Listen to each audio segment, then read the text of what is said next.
Los rigores del verano se cebaban especialmente con aquella ciudad sin mar. El sol, a medida que ascendía por el cielo, abrasaba el asfalto y las personas buscaban refugio en cualquiera de las sombras que pudieran proyectarse sobre el suelo. La Plaza Mayor, como en otras muchas ciudades, estaba perimetrada por arcos de medio punto para cobijo de numerosas tiendas, bares y restaurantes. A menudo el sonido de un saxofón rasgaba con sus notas graves y metálicas el opresivo calor. Un titiritero desafiaba la canícula, moviendo ágilmente las cuerdecillas que daban vida a sus títeres. Y siempre, en el mismo lugar de la plaza, en una de las esquinas, entre una antigua farmacia y un comercio de baratijas, estaba él. Alto, muy delgado, espigado como un ciprés, barba desaliñada y un gorro de lana, sí, gorro de lana a pesar de las altas temperaturas, su presencia no pasaba desapercibida. Aunque pudiera pensarse que formaba parte del entorno, igual que hacían las farolas colgadas de los arcos o el enorme reloj que decoraba la fachada del ayuntamiento. Su voz ronca contaba la misma historia un día y otro. Fue al norte del Océano Índico, cuando una violenta tormenta desató vientos de más de 100 kilómetros por hora y olas de 15 metros. Como capitán de un barco grande dedicado al transporte de contenedores, jamás se había visto en una situación igual. Habían abandonado Singapur, en el recuerdo quedaban las costas de Indonesia, y en medio de la inmensidad del mar, el enorme buque, convertido en una gigantesca trituradora, lanzaba al agua la mayor parte de su carga, haciéndola impactar contra las paredes espumosas de aquel tenebroso paisaje. En su interior, los sonidos amenazantes de la estructura, de puntales y cuadernas, chirriantes como el aullido de una manada de lobos, aterrorizaban a una tripulación experta que no conocía el límite de su arrojo. Las llamadas de socorro fueron recogidas por otro portacontenedores y un mercante de carga general que se hallaban a escasas millas. 7 marineros, el primer oficial y el jefe de máquinas, desaparecieron para siempre engullidos por las oscuras aguas de un océano convertido durante 20 largas horas en la mismísima boca del infierno. Traumatizado por el suceso, decidido a no ver jamás el mar, su vida se fue al garete. Familia, amigos y una prometedora carrera como marino acabaron convertidos en vagos recuerdos de una existencia que detestaba. Solo, en la calle, atrapado por la desesperanza, se le conocía popularmente como el marinero. Un chalado que a voz en grito cada mañana en la Plaza Mayor fantaseaba con historias imposibles de un mar desconocido para los habitantes de aquella ciudad reseca por el sol. A Son de Mar, el podcast para marinos y amantes de la navegación.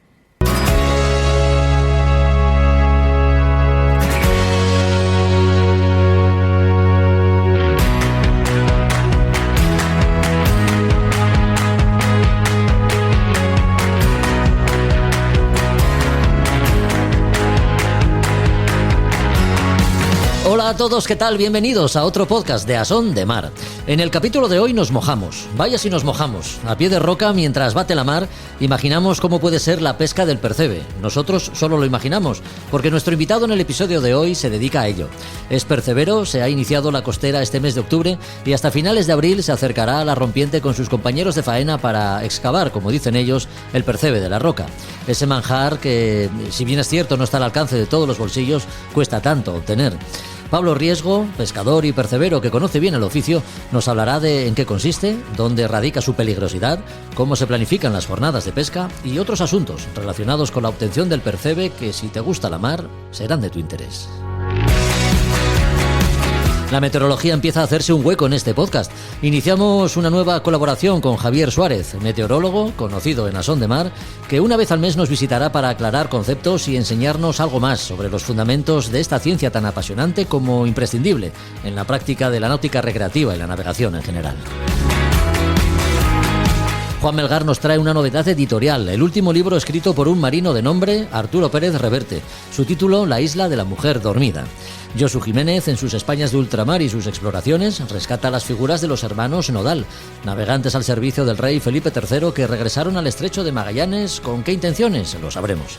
Y Roberto Bucetas, que en esta ocasión tratará los esfuerzos estructurales a los que está sometido un barco cuando navega en condiciones de mala mar o con una deficiente estiva.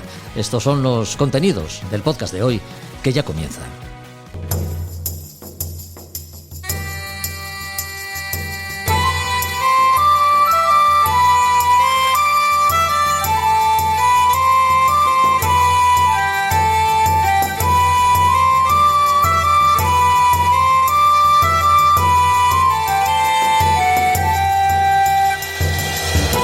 Los días de mar en calma existen, pero esos no nos interesan tanto como aquellos en los que la mala mar no impide a los perceberos salir a cavar el percebe, esa delicia culinaria considerada por muchos el rey del marisco. Ya sé que para gustos colores, pero también es cierto que pocas especies guardan el sabor a salitre y mar que tiene el percebe.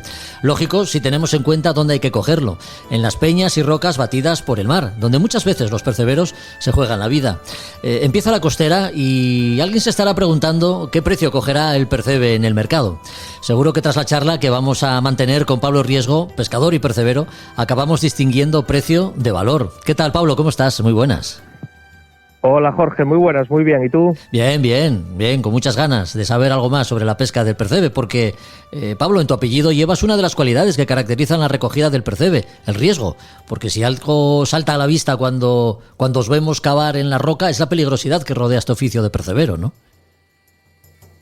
Pues sí, la verdad que sí. Tengo apellido asturiano, Riesgo, y bueno, luego hace un poco de referencia a la profesión también, ¿eh? Sí, en cierto modo. Desde luego que sí, porque además en medio de un temporal como el que estamos viviendo, por lo menos en el día de hoy, con el paso del... Dicen que, bueno, lo que fue un huracán, ¿no? Una borrasca muy profunda que fue, o que es el Kirk. Tú incluso así saliste a la mar, saliste a pescar. Sí, hoy al final buscando, digamos, el resguardo dentro de la zona que tenemos abierta ahora para octubre, pues bueno, encontramos ahí una zona que nos dejó poder hacer faena y cogí 3 kilos, entonces bueno, no estuvo, o sea, no fue para tirar cohetes, pero bueno, tampoco estuvo mal. Bueno. Oye, Pablo, llevas dedicado a la pesca aproximadamente unos 30 años. Empezaste bien joven, cumples ahora 47.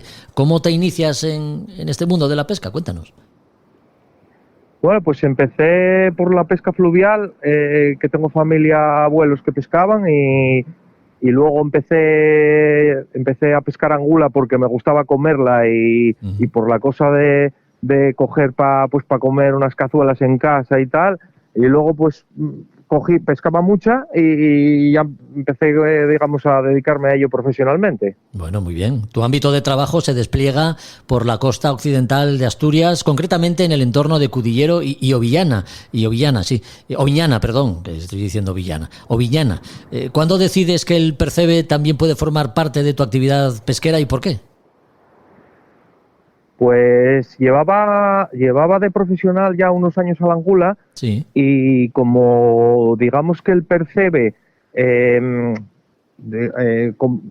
una forma de, digamos, de que sea, de compatibilizarlo con la angula, porque pues a veces, yo qué sé, igual viene bueno para la angula y malo para el percebe y viceversa, pues entonces opté, que de aquella había muchos menos profesionales, yo creo que ahora, opté por eso, por empezar con el percebe y bueno, empecé poco a poco y luego pues se hizo así como, quiero decir que se hizo un trabajo importante de cara al año, o sea que son 2 costeras buenas. Ya. Buena zona esa, ¿no? La comprendida entre Cudillero y Oviñana, de acantilados y algún islote que cuando bate la mar entendemos que dará un buen producto. Sí, o sea, a ver, sin duda, cada digamos que los profesionales en cada zona siempre solemos decir que es la mejor, la nuestra, no sé qué. Ya. Eso pasa como las marcas de otra cosa o lo que sea, sí. Pero yo tampoco lo digo por amor propio, sino porque tenemos una zona muy buena y la prueba está que normalmente en Navidades y en cualquier época del año los precios más caros pues salen de esta zona, del plan de Cudillero Viñana. Ya. Eso da idea de la calidad del producto que tenéis, claro. Sí. Iniciamos ahora la costera, Pablo, que se prolonga ¿hasta cuándo? Pues empieza en octubre y llega hasta el 31 de abril.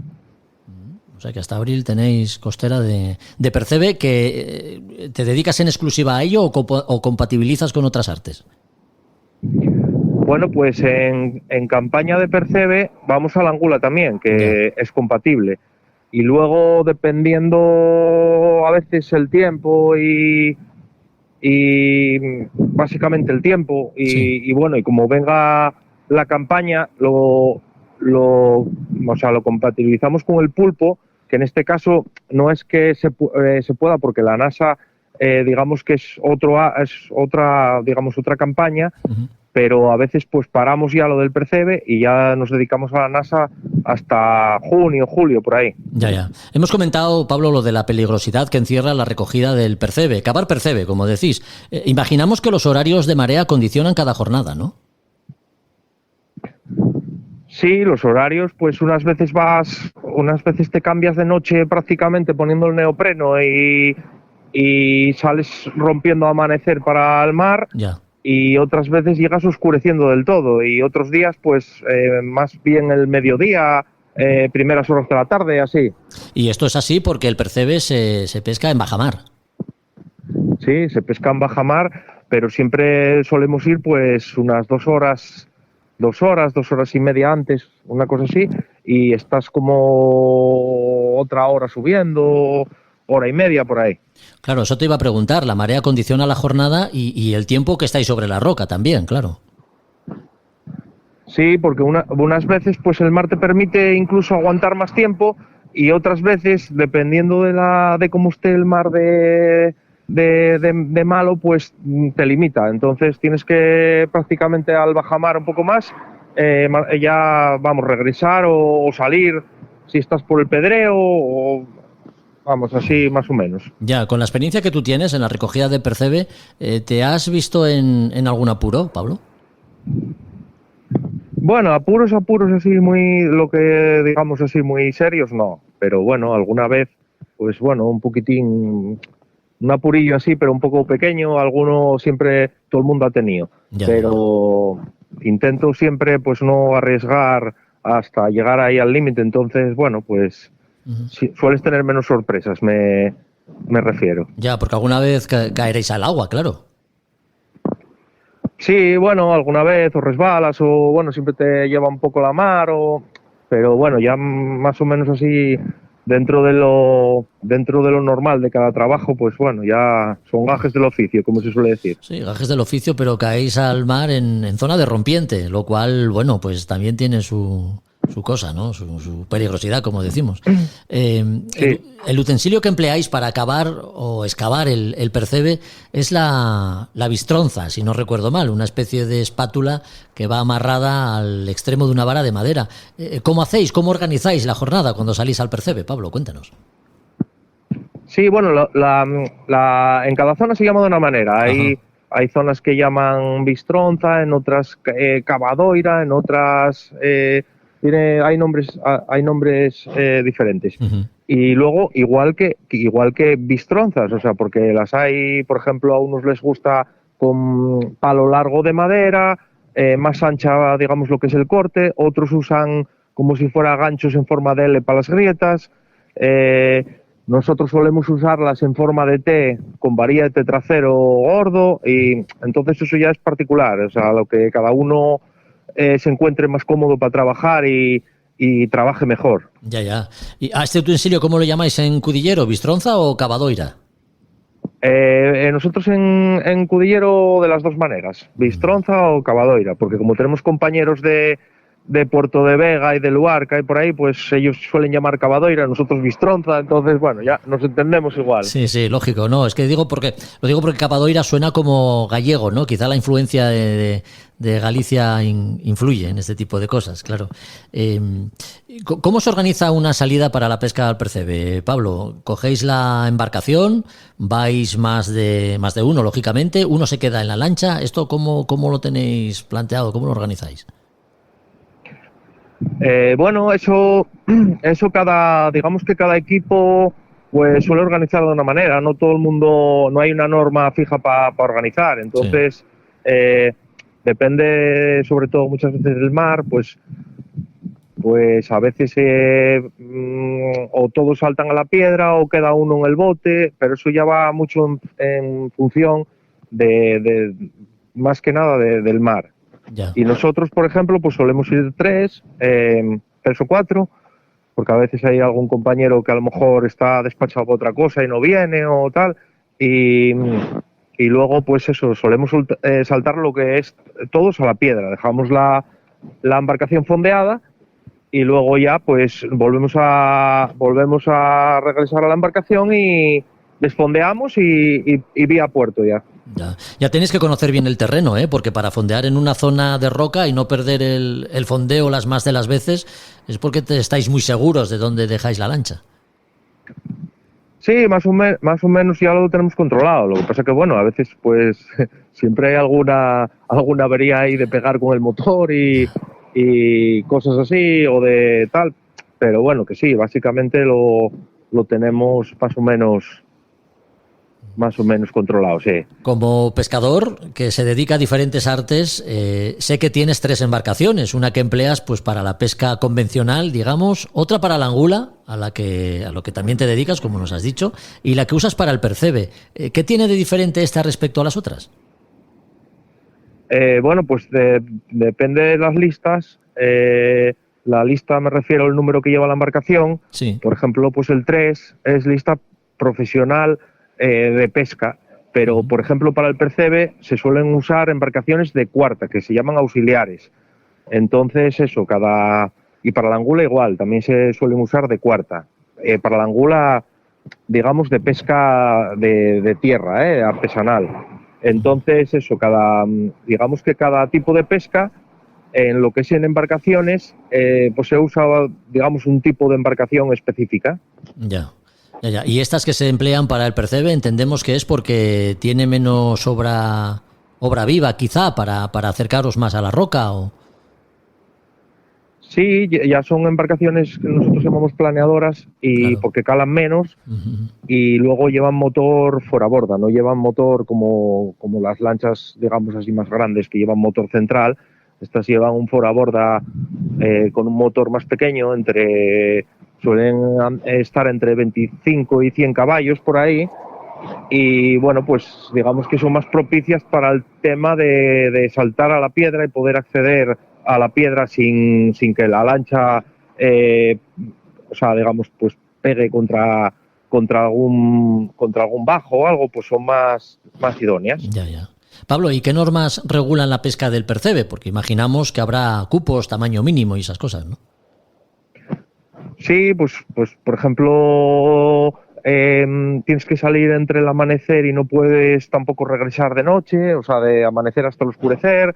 Luego hay en cada zona hay un cupo. Nosotros, por ejemplo, tenemos 6 kilos ahora y luego en Navidades podemos pescar 2 kilos más, o sea, 8, y en nuestra zona, en nuestro plan.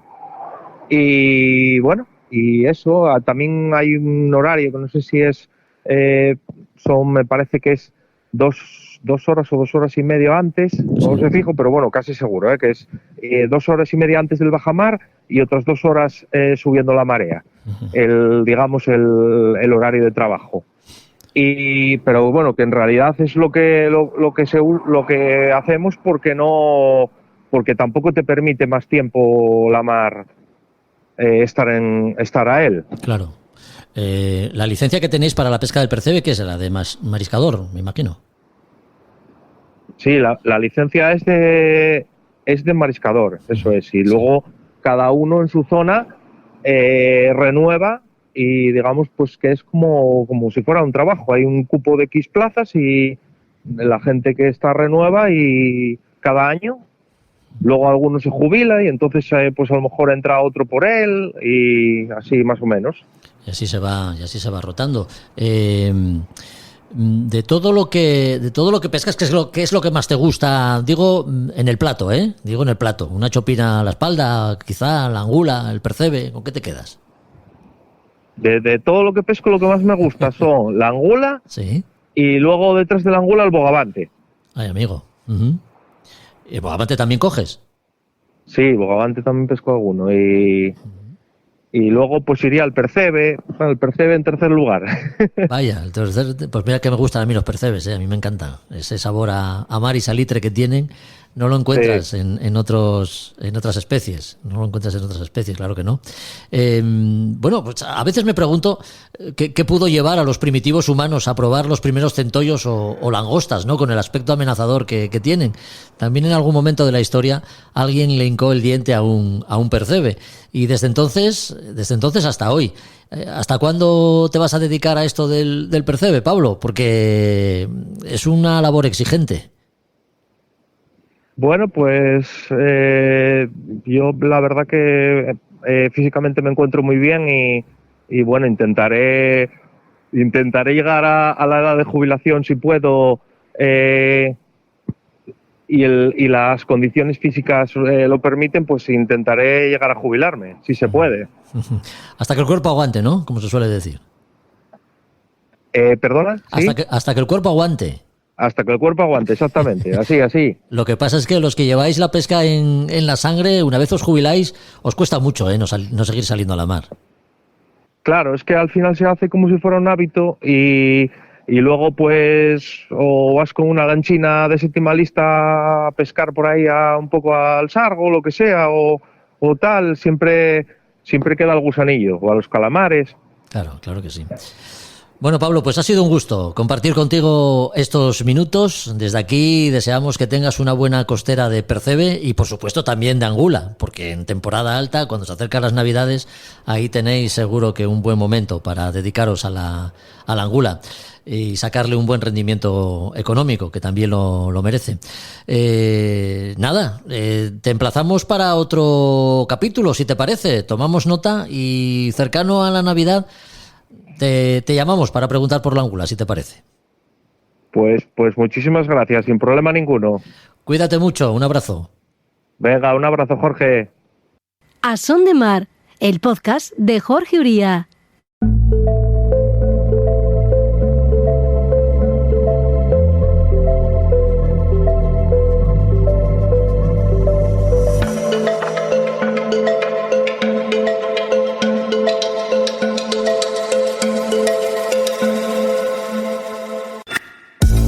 Es hora de iniciar en este podcast una nueva colaboración, abrir escotillas y portillos para dar paso a nuevos contenidos.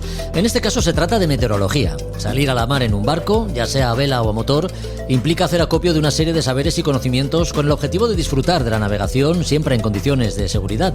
Y la meteorología es esa disciplina que conviene conocer y saber leer, sobre todo si estamos en un medio inhóspito como es el marino. Para ello hablaremos una vez al mes con Javier Suárez, meteorólogo, cuya voz no pasará inadvertida para nuestros oyentes más sagaces, porque no es la primera vez que nos visita. ¿Qué tal, Javier? ¿Cómo estás? Muy buenas. Hola, buenas tardes, Jorge. Acudimos a tu saber y conocimiento, Javier, para acercarnos a esta compleja ciencia que es la meteorología, en estos tiempos como los que corren, en los que somos testigos de fenómenos que pueden resultar raros. Bueno, a lo mejor no lo son tanto.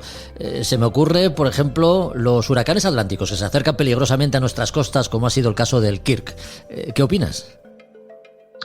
Bueno, pues aunque realmente es difícil determinar si son fenómenos raros o si son cosas que no ocurrían habitualmente, pero sí de un cierto tiempo a esta parte sí se está estudiando bastante este tema, de por qué se están cambiando los patrones, que eso sí se está detectando. Hay un cambio de patrones, sobre todo eso, pues lo que comentas tú, si nos referimos a los ciclones extratropicales, que serían las borrascas que afectan a Europa. Este cambio de patrones se ve en los estudios que están haciendo recientemente, que está muy relacionado con el cambio climático, sobre todo con el calentamiento del agua del mar. Eso provoca que haya un aumento de temperatura, de la atmósfera del aire en contacto con el agua del mar. Pues, por ejemplo, un grado de aumento de temperatura implicaría más o menos 7% de aumento en el vapor de agua, la cantidad de vapor de agua, sí. y con consiguiente aumento de la energía que tiene esa masa de aire, ¿no? Uh-huh. Entonces sí se está viendo que últimamente tanto las tormentas tropicales y sus desplazamientos y su comportamiento están sufriendo, pues eso, ciertas anomalías. Se están desplazando más hacia el norte. Esas tormentas tropicales, cuando se transforman en ciclones extratropicales, que serían las borrascas habituales que nos afectan, sí, vienen con mucha más energía, y es lo que se está notando, pues eso, recientemente, que están llegando. Eran fenómenos que estaban muy bien estudiados, que estaban perfectamente determinados por los modelos y se predecían con bastante exactitud, y últimamente, relacionado con esto del calentamiento climático, pues se observa que sí, que realmente este cambio climático afecta a la fuerza de los fenómenos y a su comportamiento. Ya. Así que estamos ante situaciones que pueden parecer raras ahora mismo, ¿no? A día de hoy, pero que pueden convertirse en algo más habitual de lo que pensamos en el futuro. Correcto. Y eso trae un problema consigo, porque exactamente, durante muchos años los modelos estaban bien estudiados, estaban bien modelizados, por valga la redundancia, y este cambio de comportamiento hace que afecte también a las predicciones, que afecte a los modelos, y que haya que plantearse retocar estos modelos o adaptar estos modelos al nuevo escenario. Ya. Javier, sin duda, la meteorología es una de las herramientas que más y mejor conviene dominar, ¿no? Si nos vamos a hacer a la mar en cualquier tipo de navegación, ya se trate de navegación costera o de altura, porque no es lo mismo efectos de planificación meteorológica una que otra. No, obviamente, está claro que es distinto hacer una predicción costera que una predicción para alta mar, y es distinto pues cómo se comporta el usuario, tanto en una navegación costera como en una navegación en alta mar. Desde un punto de vista práctico, pues la navegación costera, lo principal diferencia que hay con la navegación en alta mar sobre todo sería la interacción con tierra-mar, la interacción con la costa, tanto las brisas diurnas como las convergencias con costas acantiladas, la asistencia de cabos, de golfos, vientos catabáticos, por ejemplo, en el Mediterráneo muy famosos, nieblas, que no es distinto que te afecte una niebla en alta mar que te afecte, obviamente, navegando en la costa, las mareas. Generalmente, cuando sales a navegación costera, haces expediciones a corto plazo, suelen ser salidas pues eso, de un día, de una tarde o de poco tiempo. Sí. Y en cambio, la navegación en alta mar, si bien las predicciones en alta mar son más fiables porque no hay estas interacciones con la costa, e incluso el rozamiento del viento con el mar es menor que con la tierra, entonces los modelos se aproximan bastante más a la realidad. Pero también de complicado tiene eso, que hay que hacer previsiones a más largo plazo.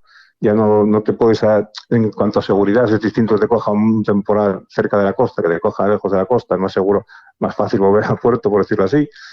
Y aunque si hay traslados y que se hacen en la costa, generalmente eso, el objetivo de una previsión alta mar es pues para estar varios días y hacer un traslado de varios días o cruzar un océano o lo que sea. Y siempre es eso, una predicción sobre todo a más largo plazo, con lo que eso tiene de menos fiable según pasan los días. Y fíjate lo importante que es la meteorología para la navegación, que incluso condiciona el tráfico marítimo en general, claro. Sí, por supuesto. Además, de una manera radical. Es más, si pensamos en que, por ejemplo, los usuarios, los trabajadores del medio marítimo, son en su formación es muy importante el tema de la meteorología. Es de las pocas profesiones en el mundo que tiene, igual la aeronáutica, que tiene un fuerte componente de meteorología en su formación. El tráfico de mercancías en el mundo globalizado que estamos ahora, es de vital importancia, y obviamente cualquier cosa que afecte al tráfico marítimo y sobre todo si es un medio marítimo como son los barcos, pues obviamente el tema meteorológico afecta en gran cantidad, tanto desde el punto de vista de la seguridad de los trabajadores, desde el punto de vista de reducción de costes, tanto de combustibles como de recorridos, y sobre todo ahora que últimamente se está fomentando también, o se está investigando mucho en el tema de que el transporte marítimo ayudado por velas rígidas, pues mientras eso todavía hace más importante el tema meteorológico para el transporte. Ya. Hemos comentado de la planificación meteorológica para una navegación costera y las diferencias que tiene, ¿no?, respecto a una navegación de altura. Hablando de los modelos meteorológicos locales, los que empleamos para ir a la montaña, por ejemplo, son muy diferentes a los que usamos cuando salimos a navegar. ¿Dónde radican las principales diferencias?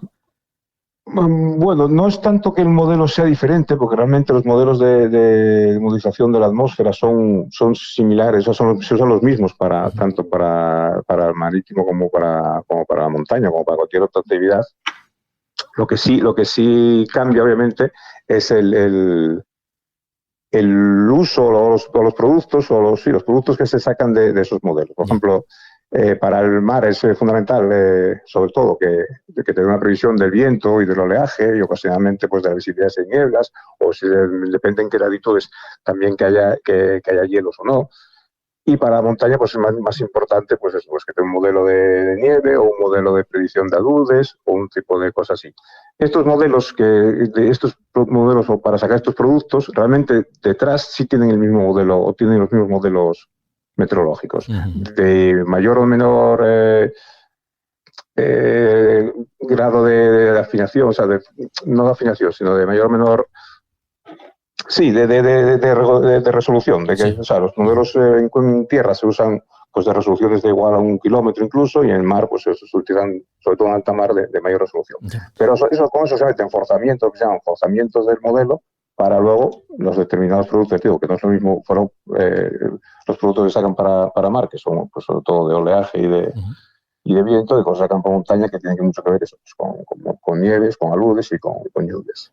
Y como todos llevamos nuestro móvil en el bolso, pues la tecnología también juega a nuestro favor, ¿no? Las aplicaciones y programas manejan modelos cada vez más fiables. Correcto.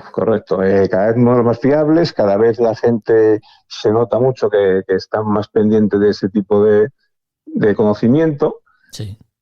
Y lo que también hay un montón de información en Internet al alcance de todo el mundo, y entonces es una práctica buena para tu usuario, primero que se coja un modelo, una aplicación a la que más le convenga, a la que más le gusta, a la que más como se sienta, pero que siempre sea muy crítico con los modelos, con la predicción que le hace. Ya. Se trata, y sobre todo cuando vamos a dedicarnos al medio marino, vamos a dedicarnos a la actividad náutica, es muy importante formarse bien leyendo, bien haciendo cursos, bien sacando las titulaciones, porque esa formación en meteorología sí te valdrá para eso, para poder interpretar una predicción y no tomar la rajatabla. Las predicciones no se deben tomar a rajatabla, tienes que saber en el momento en el que estás, en las circunstancias en las que estás, y saber interpretar lo que está pasando y lo que puede pasar. Desde luego que sí. Bueno, pues hasta aquí la meteorología, que de forma muy introductoria hemos empezado a manejar en A Son de Mar, pero sobre todo iremos profundizando, ¿no?, en capítulos alternos, una vez al mes, con la idea de aclarar conceptos y situaciones en esta ciencia tan apasionante que es, como decimos, la meteorología. Así que, Javier, ya está fichado, ya no te puedes escapar tan fácilmente de nosotros.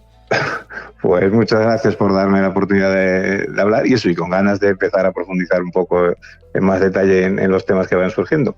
Venga, pues en el próximo podcast te esperamos. Un abrazo. Venga, un abrazo, Jorge.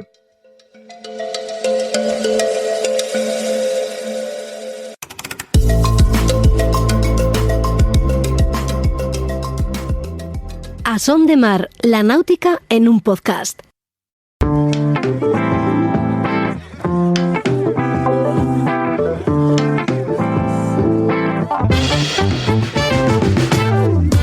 Bajamos a la camareta como hacemos de habitual para sumergirnos en la lectura de cualquiera de los títulos que podemos encontrar en Librería Robinson. Hoy un libro que está de actualidad, en plena campaña de promoción. Una novedad editorial, una más, de un autor que conoce bien el mundo de la mar. Periodista, académico de la lengua, escritor y navegante, Arturo Pérez Reverte vuelve a las librerías con un título que promete: La isla de la mujer dormida. Juan Melgar, ¿cómo estás? Muy buenas. Hola Jorge, muy bien, encantado de estar aquí de nuevo comentando libros. Ya en tierra, después de la navegada que nos pegamos con el Aruna, nos lo pasamos bien, ¿eh? Sí, no, la verdad es que pasamos un rato estupendo. Sí, y el Aruna, un barcazo y se portó muy bien, la verdad, un gusto navegar con el Aruna. Tuvimos un buen día, sí. Bueno, hablemos del libro que tenemos hoy sobre la mesa. Como escenario, el mar Egeo, para una historia donde hay amor, que sería una novela sin amor, aventuras y mucha mar. Juan. Pues sí, en este caso, bueno, Arturo Pérez Reverte, sí, digamos que no necesita presentación. Uh-huh. Todo el mundo lo habrá leído, desde luego nadie no habrá que no lo conozca. Y también, como sabrán muchos de los oyentes, pues es un escritor muy ligado al mar. Es un hombre que tiene mucho, y en su obra el mar es prácticamente una constante, aunque tiene algunas novelas más terrestres. digamos que el mar yo creo que es lo que más abunda en su producción literaria. Sí. Y este último libro, La isla de la mujer dormida, pues nos trae otra vez pues mucha aventura marítima. Sí, la isla de la mujer dormida, repetimos el título, tiene además un contexto, ¿no? El de la Guerra Civil Española. Sí. El protagonista se mueve en aguas un poco alejadas de la contienda con una misión determinada, pero esto tiene su sentido también. Sí, el protagonista es un marino español. Bueno, todo esto se cuenta al principio, con lo cual no estoy haciendo un spoiler, como dicen. Eso aparece enseguida. Un marino español que está le ha pillado la guerra, pues como a muchos españoles, ¿no? Pues al final muchos hicieron la guerra a lo mejor no donde hubieran querido, sino donde les pilló. Y entonces, pues en este caso le pilla en el bando sublevado, en el bando nacional, o como queramos llamarle, y le envían las autoridades a la zona de Grecia, por ahí, al Egeo y al Levante, al Mediterráneo oriental, con una embarcación o con una misión, que eso ya, pues bueno, lo dejamos para que el lector lo vaya descubriendo. Sí. Pero bueno, la misión promete muchas aventuras y acción en el mar. Es evidente que estamos ante una historia de ficción, pero también es fácil pensar que para escribir este libro Arturo Pérez Reverte pues haya hecho un trabajo de investigación previo, ¿no? Como en otras tantas ocasiones. Pues sí, la verdad es que Arturo Pérez Reverte yo creo que se documenta bien, investiga bien, se pone muy bien en contexto.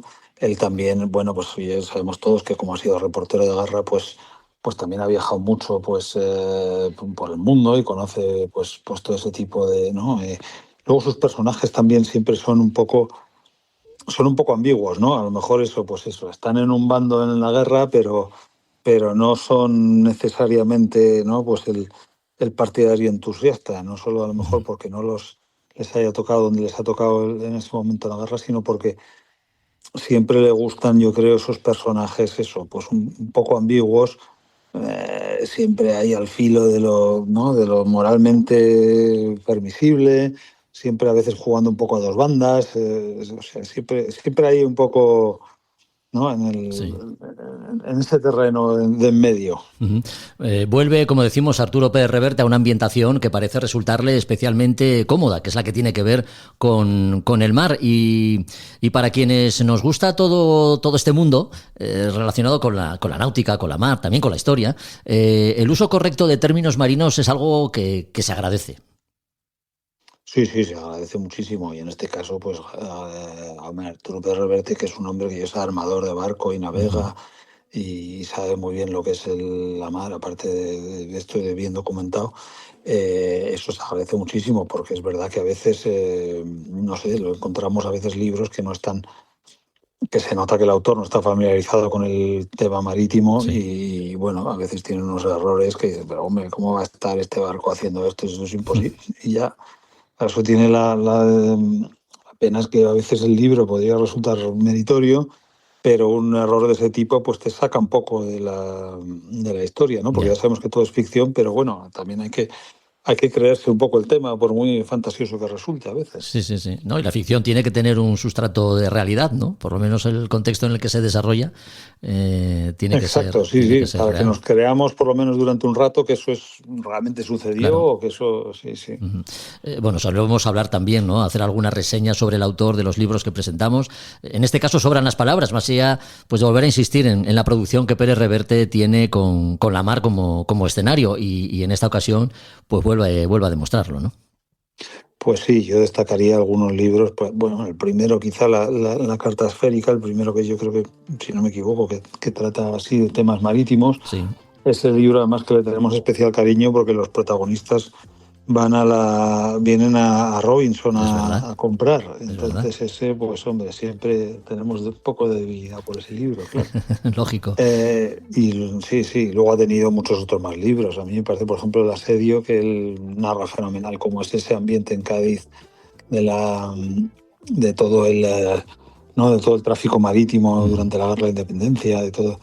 Y bueno, muchos otros también. Sí. Todo.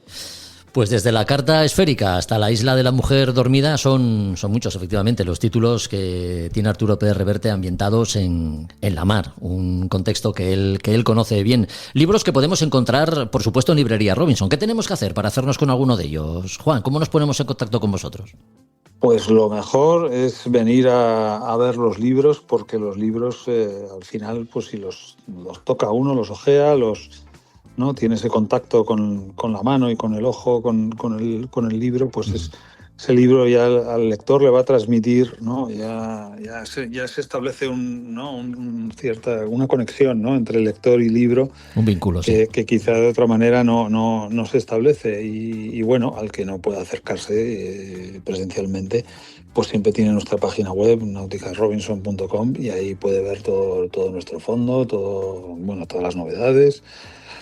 Y también nos pueden llamar por teléfono o escribir o lo que les sea más cómodo.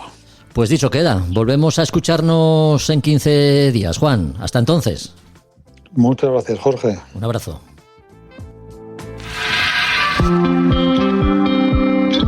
Es una sensación muy difícil de explicar porque es sublime. O sea, es majestuoso, sublime.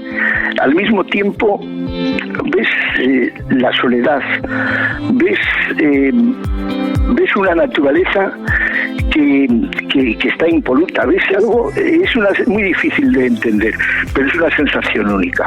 Javier Babé, capitán de la Idus de Marzo, el primer barco español en llegar a la Antártida en nuestra historia reciente. Lo hizo en 1982.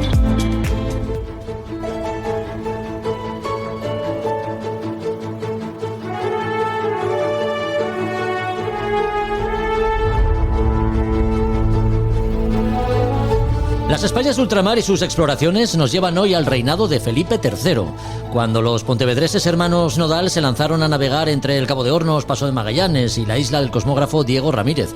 ¿Con qué objetivo? ¿Formaba parte de alguna misión secreta o empresa más elevada? Sepamos algo más de los Nodal y sus exploraciones con Josu Jiménez. ¿Qué tal, Josu? ¿Cómo estás? Muy buenas, pues aquí estamos muy bien y deseando contar un poco la historia desconocida de estos dos hermanos. Y comienzo. Bueno, pues los hermanos Nodal eran Bartolomé y Gonzalo. Los dos eran de Pontevedra y, bueno, por supuesto, como buen gallego, era de buena vocación marinera. En principio, donde vivían allí, pues era un centro de navegación, el núcleo casi más grande de Galicia, Pontevedra. Y bueno, pues allí ellos donde empezaron un poco a meterse en esto, ¿no? Digamos que también tenemos que situarnos que Portugal y España ya era la Unión Ibérica, es decir, era una sola corona. Y pues como, bueno, a ver si se nos ocurre ahora también, estaría bien. Entonces, en principio ellos se enrolaron en la Armada del Mar Océano, pues Bartolomé con 16 años y Gonzalo con 12. Ahí es nada. Ellos siempre buscaron ocasión para distinguirse y en principio, bueno, pues escogieron admiración en sus combates y amistad, pues generales tan importantes como Pedro de Zubiaur.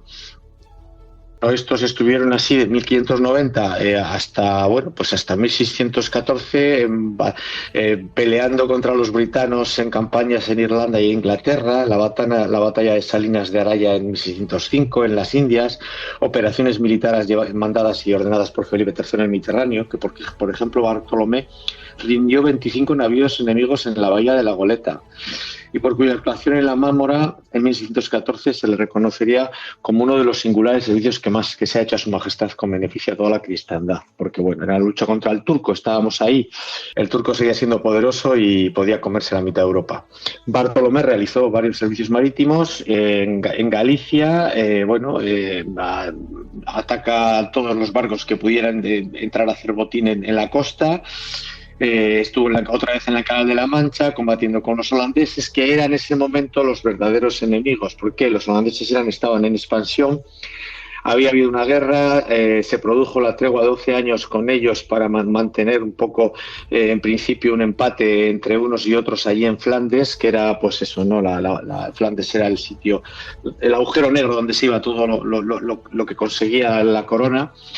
Y bueno, esa época, esos 12 años, se causó una merma en la seguridad marítima porque los holandeses seguían expansionándose. Los holandeses querían llegar al Maluco. El Maluco es donde estaba ¿cómo se llama? El clavo, la especie más valorada, en la que, bueno, pues tenían un poco el monopolio los españoles y los portugueses. Entonces ellos, bueno, pues hubo una expedición holandesa que lo que pretendía era la búsqueda de pasos más rápidos, más seguros, cartografiar un poco todo el paso de Magallanes, que era el que se conocía de aquella manera, y poder llegar de la mejor manera hasta el Maluco. Entonces, bueno, lo que ocurrió es que se produjo una travesía. Una travesía por parte de los holandeses, que descubrieron un paso cercano al de Magallanes, un paso que les daba más seguridad. Esto, que llegó a oídos de Felipe III, llegó a oídos de la corona. Entonces, le entró un poco el temor a la posible pérdida de terrenos, de tierras y del propio imperio ultramarino español. Con lo que entonces lo que hizo fue, junto con el conde de Gondomar, que era uno de los mejores embajadores españoles de la época, pues preparar una expedición para comprobar y calcular un poco cómo se encontraba todo aquello. Con lo que entonces, en principio, a través del conde de Gondomar, que era un gran político, como he dicho, los había conocido a los hermanos Nodal 11 años antes de esta expedición, sabedor de sus trayectorias, de sus cualidades. Lo que hizo fue encomendar sus nombres a esta expedición. Esta expedición iba a salir desde Lisboa, que es de donde salían las expediciones ahora, Lisboa-Cádiz, Cádiz-Lisboa, hacia allí con las dos carabelas, Nuestra Señora de Atocha y Nuestra Señora del Buen Suceso. Esa expedición, que hablaremos en el siguiente capítulo, duró 9 meses, en los cuales navegaron 5.000 leguas y, bueno, pues tomaron la isla de Diego Ramírez, a la cual le dieron el nombre. ¿Por qué? ¿Quién era Diego Ramírez? Un cosmógrafo muy famoso, muy importante español, que lo que querían era, pues, para mejorar la cartografía y demás, era uno de los que iba embarcado. Lo que voy a contar ahora, simplemente, la expedición ya la contaré en el siguiente capítulo, es que esto lo que produjo también, porque España llevaba 12 años en la tregua y un poco estaba hacia atrás, la rehabilitación naval y un poco la unificación técnica de los portugueses y los españoles. Es decir, Felipe III convocó un concurso para quien resolviese la cuestión de la longitud, algo que se consiguió 200 años después, 100 y pico años después, en Inglaterra. Galileo se presentó al concurso ofreciendo, además de sus cálculos, un invento para ver los bajeles enemigos 10 veces más lejos. Estamos hablando quizá del Largomira o el Catalejo, no lo sé.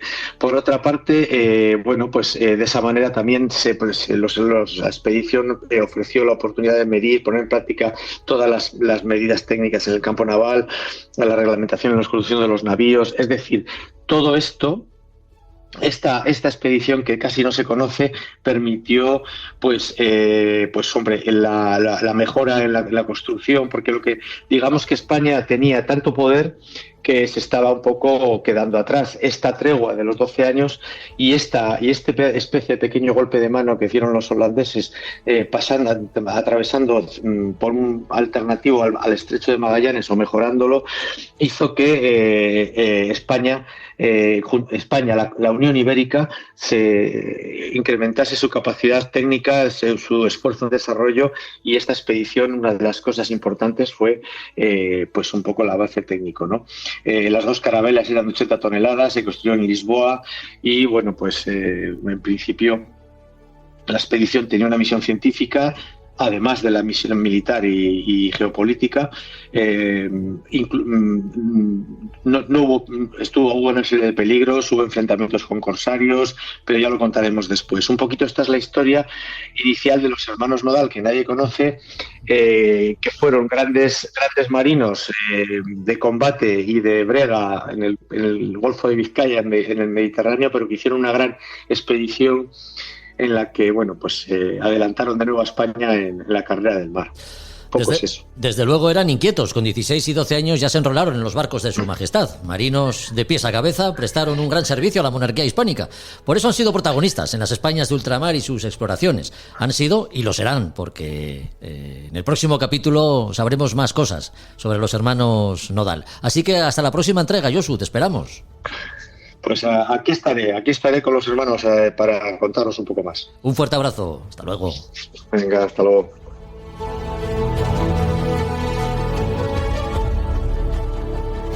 A Son de Mar, el podcast para marinos y amantes de la navegación.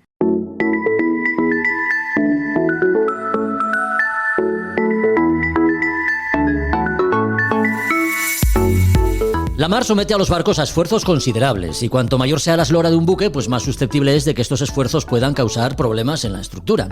La parte más expuesta quizás sea la quilla, que con mala mar el paso entre una ola y otra pues puede provocar roturas, ¿no?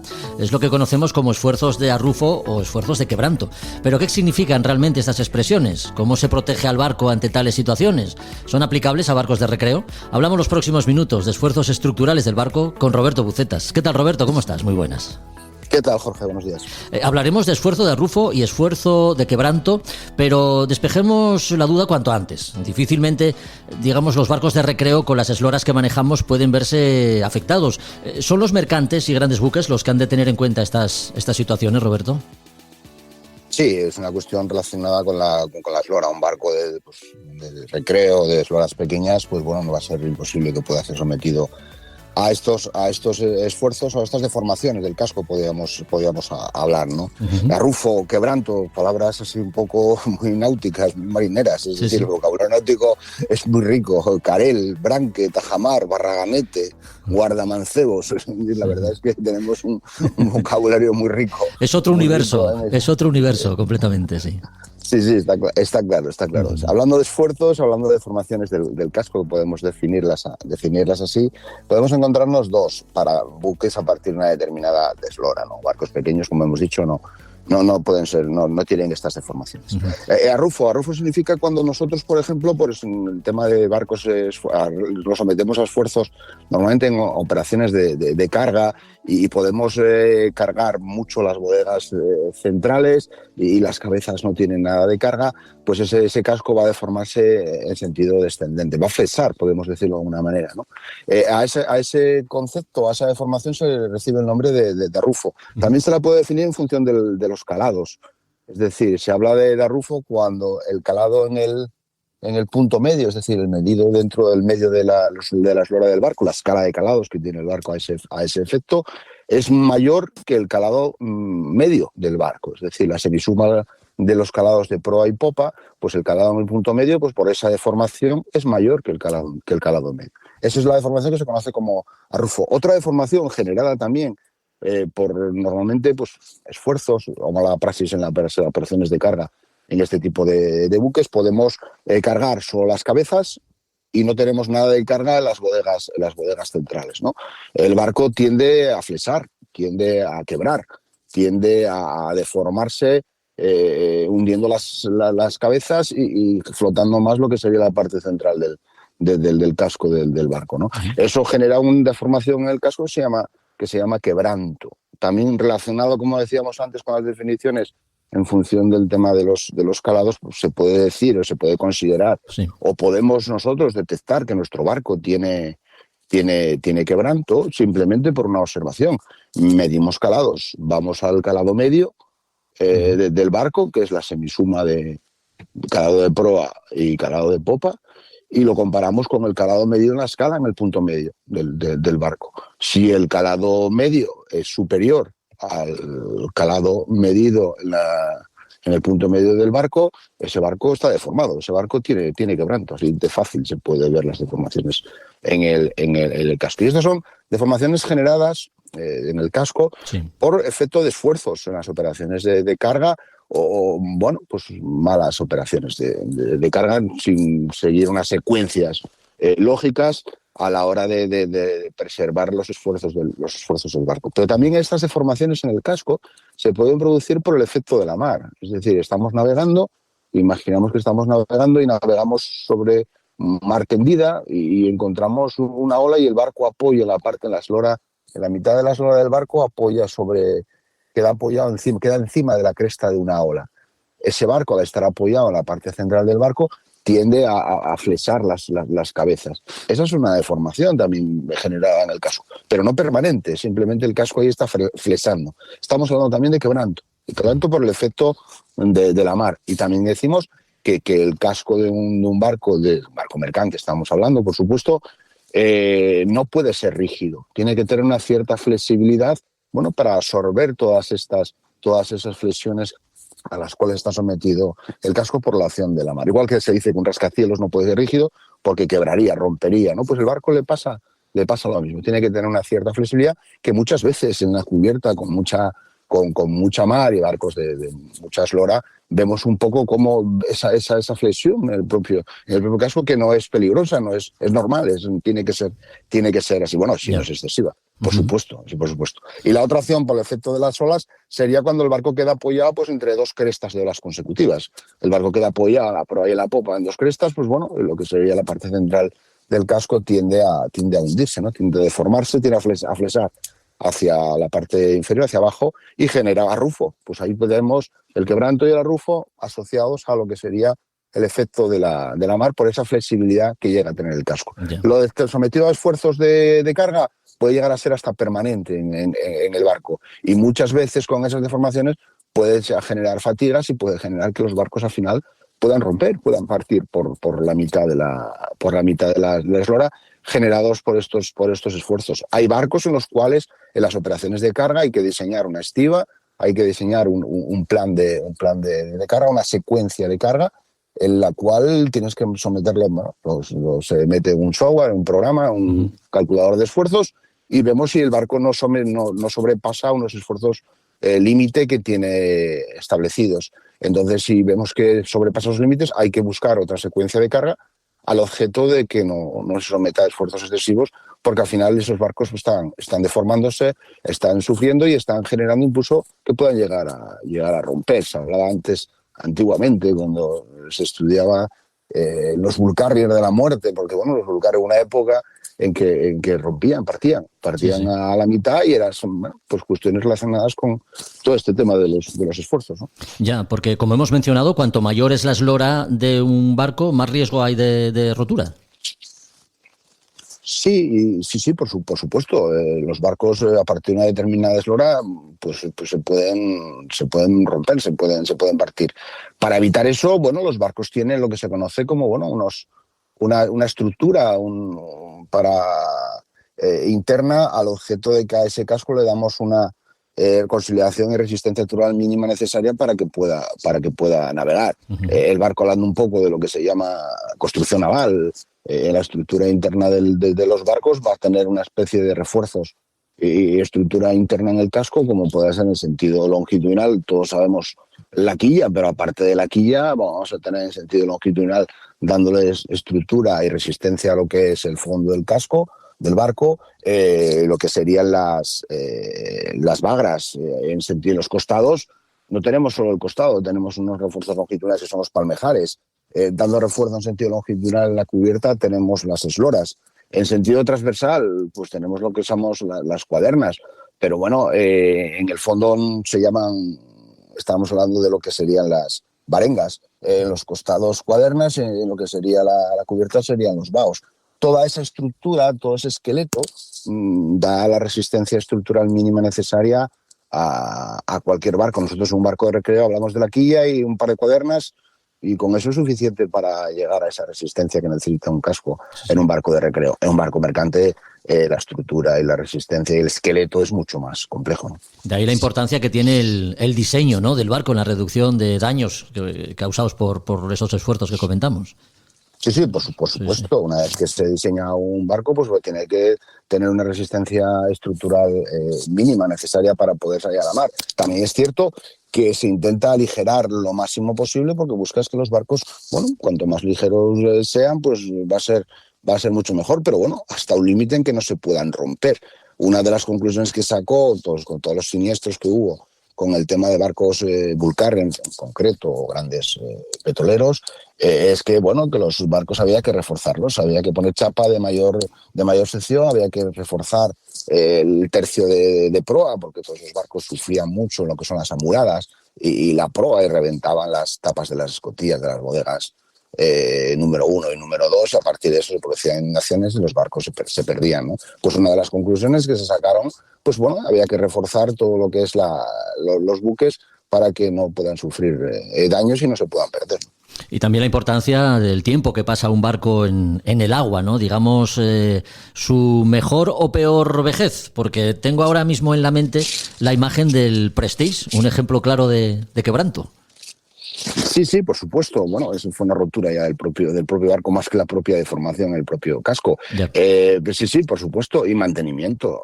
La cuestión es que esos barcos, bueno, pues tienen que hacer mantenimiento de toda la estructura del barco, de la cubierta, corrosión, pinturas. Bueno, hay que hacer un mantenimiento correcto y, sobre todo, al hablar de esfuerzos, hay que no someterlo a esfuerzos. Y para eso los barcos tienen unos equipos para hacer los cálculos de esfuerzos a los que están sometidos esos barcos y, bueno, no sobrepasarlos porque, bueno, una vez no pasa nada, pero si estamos siempre continuamente sometiendo el barco a esos esfuerzos excesivos, llega un momento en el que el barco puede generar algún problema, ¿no? Pues como vemos, los grandes buques, precisamente por su tamaño, se ven sometidos a una serie de esfuerzos que ponen a prueba su estructura, desde el diseño del casco al trabajo de estiba y el mimo que ponga la tripulación en el cuidado del barco, pues todo influye, ¿no?, para que la embarcación tenga una vida larga y sin demasiados contratiempos, minimizando los riesgos causados por estos esfuerzos de los que hemos hablado, arrufo y quebranto. Lo hemos hecho, como siempre hacemos, con Roberto Bucetas, a quien emplazamos aquí al próximo capítulo. Roberto, así que te esperamos. Vale, gracias. Un saludo. Un abrazo. Adiós, adiós.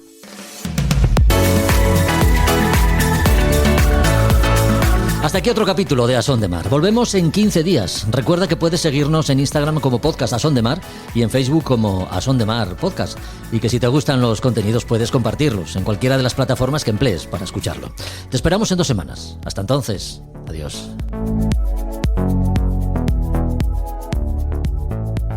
A Son de Mar, la náutica en un podcast. Desde el sur global nos mudamos al norte para buscar una vida mejor.